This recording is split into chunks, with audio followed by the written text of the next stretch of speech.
Good morning, everybody. We are here in Paris at the last day of EuroPCR 2023, and we have the possibility to be here with Professor Sabate in order to discover together one of the latest trial published in neurointervention about a topic very, very important for all interventional cardiologists, like the shock following STEMI. So, Professor, we'd like just to understand which are the main objectives for the design of this trial.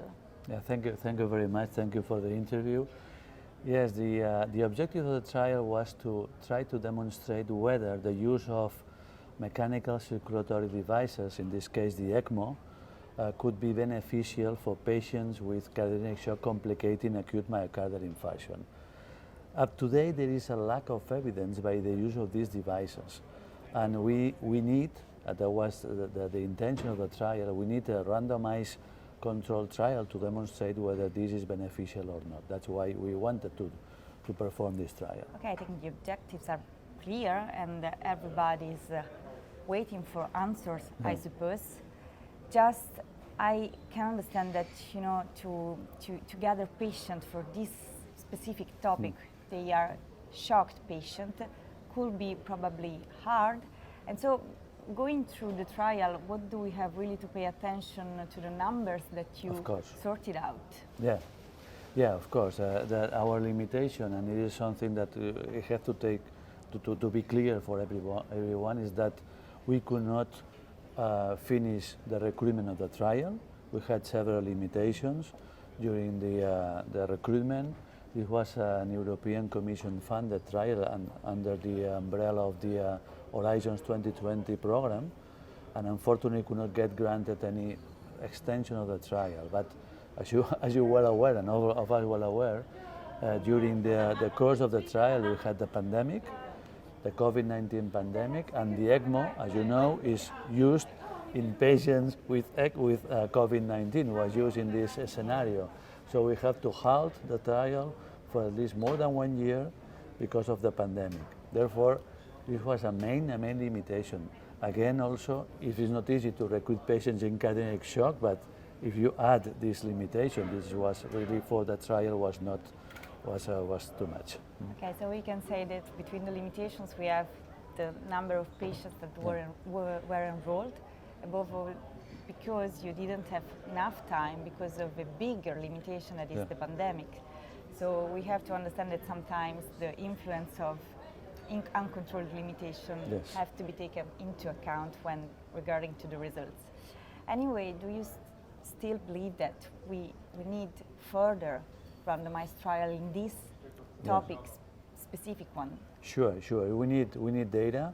We need data because we are just working and using the systems because we upfront believe that is going to work or is not going to work, but we really don't know exactly when to put these systems, in which scenario, at what moment in time during the process of the cardiac shock, and I think we need data. I look at the age of the patients and it's less than 70. Yeah, 65 on average. So I think that we need data above all to save life that are still very, very young. I mean, the results of the trial are promising. You cannot say anything, you cannot draw conclusions because of the limitation mentioned, but we know there is numerically reduction in mortality at 30 days, which is quite remarkable, although again, you cannot draw definitive conclusion, but this data together with the further randomized trial going to be presented probably at ESC later this year, we can just of course to help with the meta-analysis and to help with to create evidence in this scenario.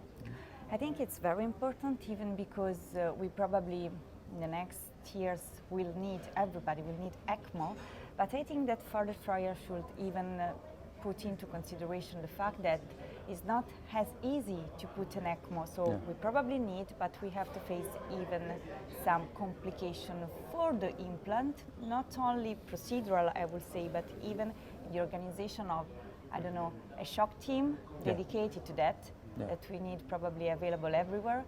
So probably a network shock should be available as a STEMI network for this kind of patients. Indeed, totally agree, and it is already written in the consensus document.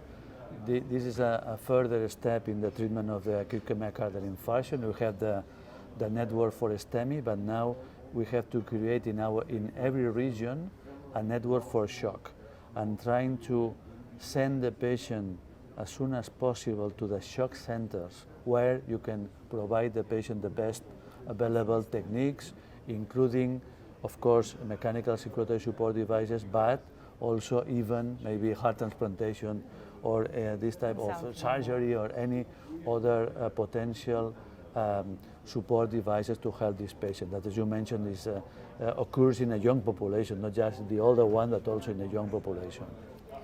So indeed, thank you to design this kind of trial that are to realize that really are important for, I think, the whole community, the interventional cardiologists and cardiology in general. So we will wait for the result at the ESC, and we will wait for results for our patients. So thank you for being with us. Thank you very much, Chiara. Thank you very much.